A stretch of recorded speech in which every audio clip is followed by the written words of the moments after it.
Nous allons regarder dans cette séquence comment fusionner une base de données pour imprimer des adresses sur les enveloppes.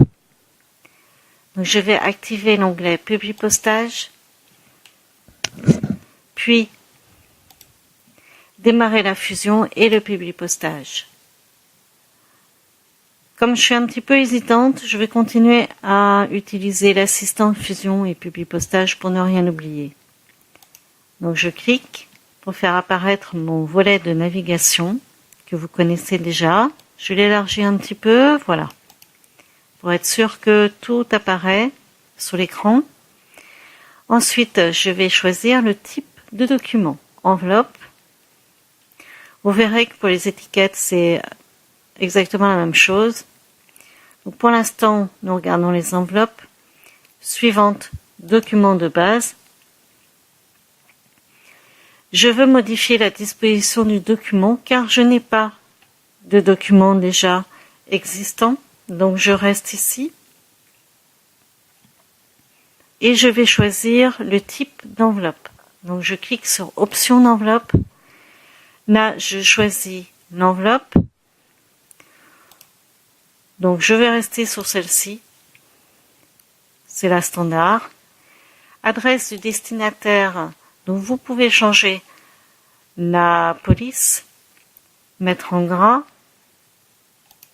Je vais mettre en gras, en 12. Je vais mettre de l'Arial. Voilà. Et je fais OK. Pour l'expéditeur, vous voyez par défaut c'est 10. Je peux laisser normal. Et puis voilà, je ne mets pas de couleur de police, ni de relief, de contour. Il faut que ça rentre vraiment dans les normes postales. Donc marge de gauche supérieure, je ne m'embête pas avec ça. Je laisse option d'impression. Vous sélectionnez la méthode d'alimentation par rapport à votre imprimante. Et je fais OK. Donc là, mon enveloppe s'affiche dans la fenêtre Word. Je vais pouvoir aller sélectionner les destinataires. Utilisation d'une liste existante. Oui, j'en ai déjà fait une avant. Donc je fais parcourir. Je sélectionne ma liste client sondage. Ouvrir. Ma liste se trouve bien, mes données sont là. Elles n'ont pas bougé depuis la dernière fois, donc c'est bien. Voilà, donc je fais OK. Et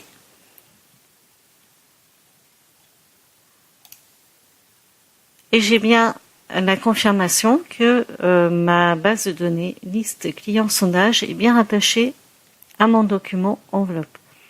Je peux toujours sélectionner une autre liste ou modifier la liste de destinataires.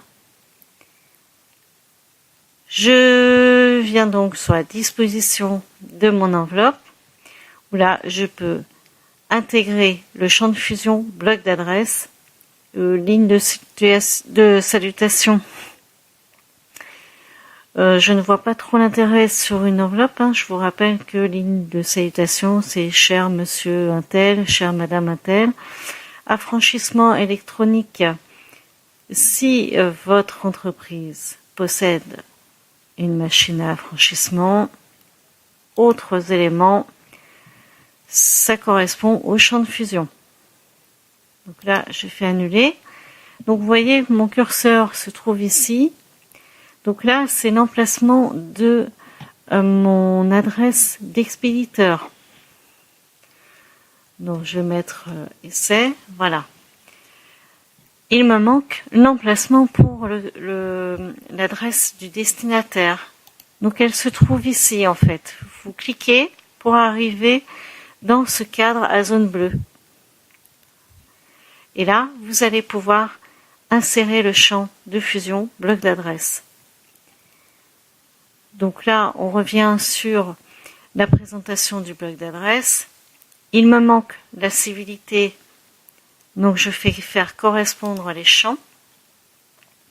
Je vous le rappelle, par défaut, ce sont les champs proposés par Word. Et là, ce sont les champs que vous avez entrés sur votre tableau de base de données. Donc en titre, je fais correspondre le champ civilité. OK. Voilà, il apparaît ici. Je fais OK. Voilà. Et maintenant, je vais pouvoir avoir un aperçu de mes enveloppes. Je vérifie que tout se passe bien. Voilà, il n'y a aucun problème. Je fais un petit aperçu avant impression. Voilà, toutes mes enveloppes se trouveront. Mon enveloppe se trouvera ici, pardon. Et là, je pourrai lancer, terminer, fusionner et imprimer les documents. Vous avez aussi la possibilité, comme pour les courriers, d'exclure un destinataire précis. Donc là, je fais fin de la fusion.